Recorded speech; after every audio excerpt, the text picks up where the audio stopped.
Kiper timnas Indonesia, Hernando Ari tak sabar menantikan bertemu dengan Martin Paes.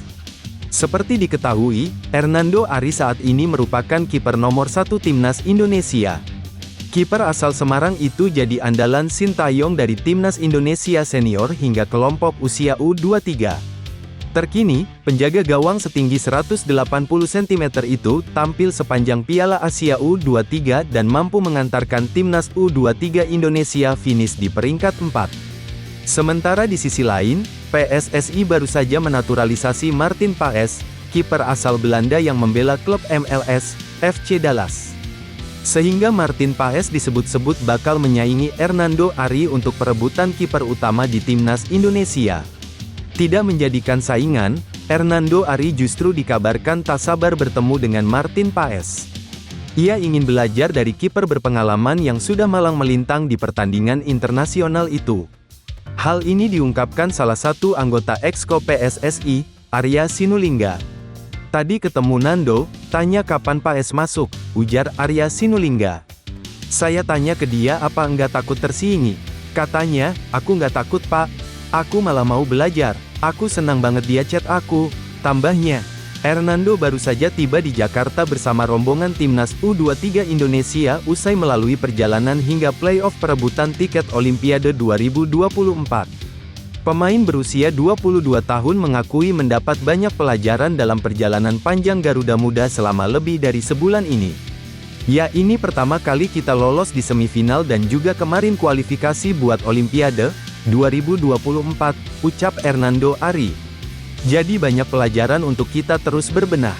Awalnya sama-sama ingin target itu masuk Olimpiade, takdir berkata lain. Jadi kita harus banyak belajar di kemudian hari," tambahnya.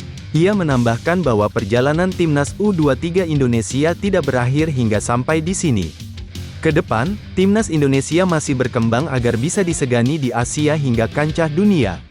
"Bersyukur juga, pastinya enggak berhenti sampai sini, terus lebih maju. Lebih baik ke depannya itu aja sih," kata Hernando.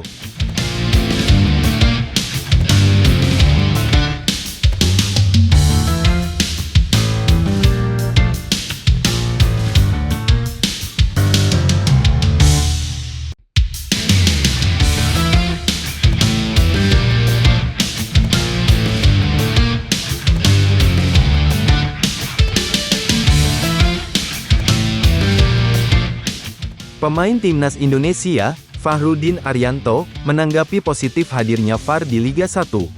Seperti yang diketahui, VAR bakal mulai diterapkan pada babak Championship Series Liga 1 2023-2024.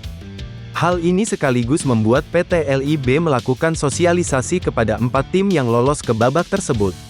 4 tim yang dimaksud yakni Borneo FC, Persib Bandung, Bali United, dan Madura United. Madura United mendapatkan sosialisasi pada Jumat, tanggal 10 Mei tahun 2024. Hal ini lalu mendapatkan tanggapan positif dari para pemain. Salah satunya adalah Kapten Madura United, Fahrudin Arianto. Pemain yang sudah tampil sebanyak 54 kali bersama timnas Indonesia itu berharap hadirnya VAR dapat menjadi titik awal bagi kebangkitan sepak bola tanah air. "Ini bukti perkembangan sepak bola di tanah air. Saya berharap ini bisa menjadi titik awal kebangkitan sepak bola nasional," kata Fahrudin. Tanggapan positif juga diberikan oleh pelatih Madura United, Mauricio Souza. Pelatih asal Brasil itu menilai VAR bisa membuat jalannya laga menjadi lebih adil. Bahkan, Mauricio berharap VAR dapat diterapkan di musim depan sejak awal. "Saya pikir ini momentum yang tepat untuk gunakan VAR. Saya pikir VAR bisa bawa fair play. Saya pikir VAR bagus di momen ini.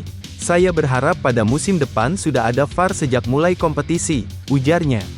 Sementara itu, Madura United harus melawan Borneo FC pada babak Championship Series. Laga leg pertama dijadwalkan terlaksana pada Rabu, tanggal 15 Mei tahun 2024. Pertandingan nantinya digelar di Stadion Gelora Bangkalan, Madura.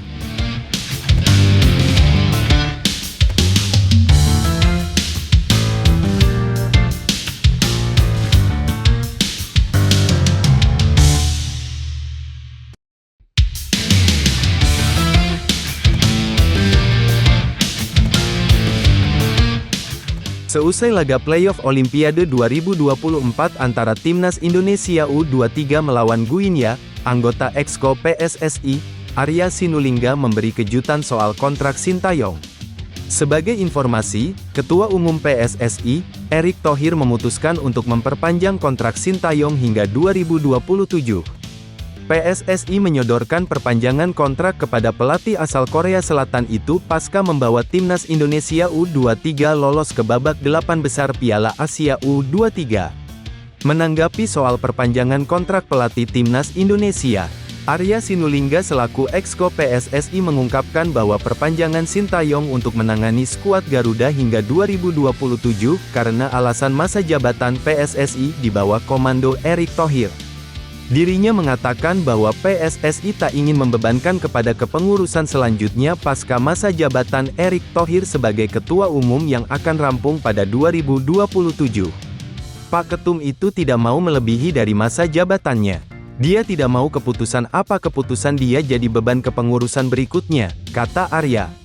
Maka dia kontrak dengan Sintayong sampai habis masa jabatannya, yaitu sampai 2027.